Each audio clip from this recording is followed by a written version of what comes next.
اللہ تعالیٰ کا قول ہے فَأَغْرَيْنَا بَيْنَهُمُ الْعَدَاوَةَ وَالْبَغْضَاءَ، ہم نے ان کے درمیان عداوت اور بغض ڈال دیا۔ اللہ نے قوموں کے بارے میں کہا فَأَغْرَيْنَا بَيْنَهُمُ الْعَدَاوَةَ وَالْبَغْضَاءَ، ہم نے ان کے درمیان کیا کیا؟ بغض عداوت ڈال دی۔ کہتے ہیں کیسے ہوا یہ؟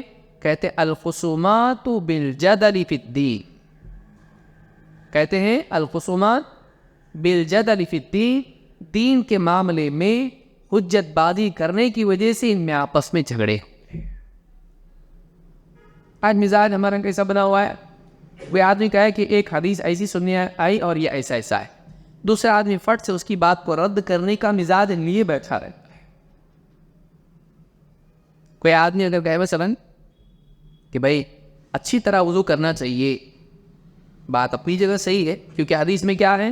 اسبغ الوضو، وضو کامل کرو، وضو کیا کرو؟ کامل کرو۔ کامل وضو کیا ہے؟ 3 مرتبہ اعضاء کو۔ لیکن مزاج کا بگاڑ کیسا ہوتا ہے؟ ایک آدمی کہتے کہ اللہ کے نبی صلی اللہ علیہ وسلم کی حدیث ہے اسبغ الوضو، وضو کو کامل کرو، پورا پورا کرو۔ اور پورا وضو کیا ہے؟ علماء نے بتلایا ہر عضو کو 3 مرتبہ دھونا۔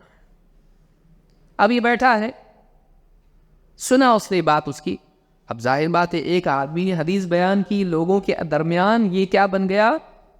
نظروں کا مرکز بن گیا کہ اس نے ایک حدیث بیان کی۔ اب اس کو مرکز بننا ہے، یہ فوراً کیا کہے گا؟ ایک ایک کی بھی تو حدیث ہے، یہ کیا کہا اس نے؟ ایک حدیث میں ایسا بھی تو ہے، ایک ایک مرتبہ اللہ کے نبی صلی اللہ علیہ وسلم نے وضو کیا، ایک بار چہرہ دھویا، ایک بار ہاتھ دھویا، ایک بار پاؤں دیا، ایک بار مسا کیا، بس ایک بار کی بھی تو حدیث ہے۔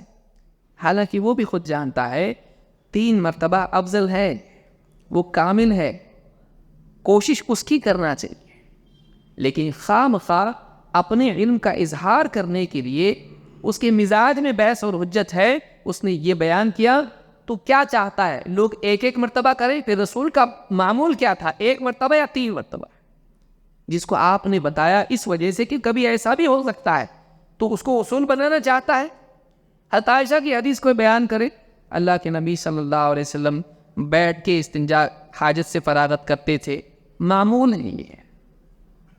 اب اس نے سنا، اب اس کے مزاج میں کیا ہے؟ حجت اور غلبے کا شوق اور سب کا نگاہوں کا مرکز بننے کا شوق، فوراً کیا کہے گا؟ حذیفہ کی بھی تو حدیث ہے نا بخاری میں، کیا آپ صلی اللہ علیہ وسلم ایک کچرے کی جگہ پر آیا اور آپ نے وہاں پہ کھڑے ہو کے پیشاب کیا؟ وہ بھی ہے۔ یہ جو مزاج ہے یہ غلط ہے، اور یہ ایک بات ایک آدمی کہے تو دوسری بات دوسرا کہے، اور اس سے 2 نقصان ہوتے ہیں۔ ایک تو یہ کہ آپس میں دشمنی پیدا ہوتی ہے، آپ کسی کی بات کو کاٹیں اس کو اچھا نہیں لگتا ہے، آپ کسی کے مقابلے میں کوئی بات کہیں اس کو اچھا نہیں لگتا ہے، اس کے دل میں آپ کی نفرت پیدا ہوگی، میری بات کو کاٹ رہا ہے۔ بلکہ اس کو کرنا کیا چاہیے؟ واقعی اس کا اہتمام ہونا چاہیے۔ اگر کوئی آدمی کوئی حدیث بیان کرے تو ماحول ایسا ہونا چاہیے آدمی اس کو سنے۔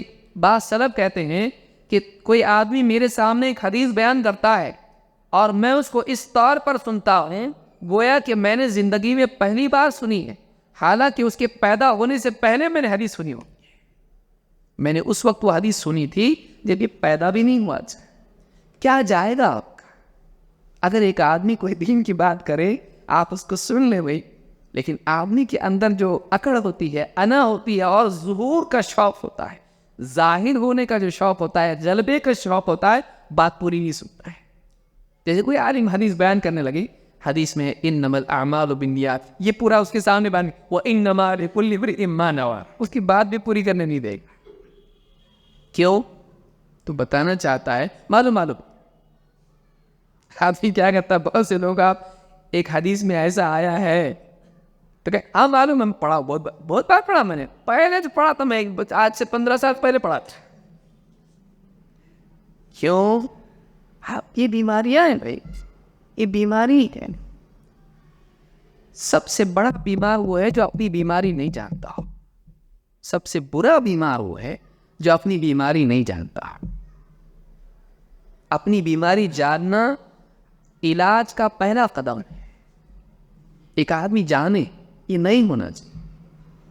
ہماری مجالس ایسی ہو کہ جس کے اندر ایک بات کرے قرآن کی حدیث کی, دوسرے ایسے سنیں جیسے ہم کو نہیں معلوم. اسی لیے آپ دیکھیے یہی بیماری اس وجہ سے لوگ دینی مجالس میں نہیں آتے. معلوم کیا ہے, معلوم ہم معلوم بہت یہ بہت بڑا بیماری. اللہ تعالیٰ ہم سب کو سمجھدار فرمائے.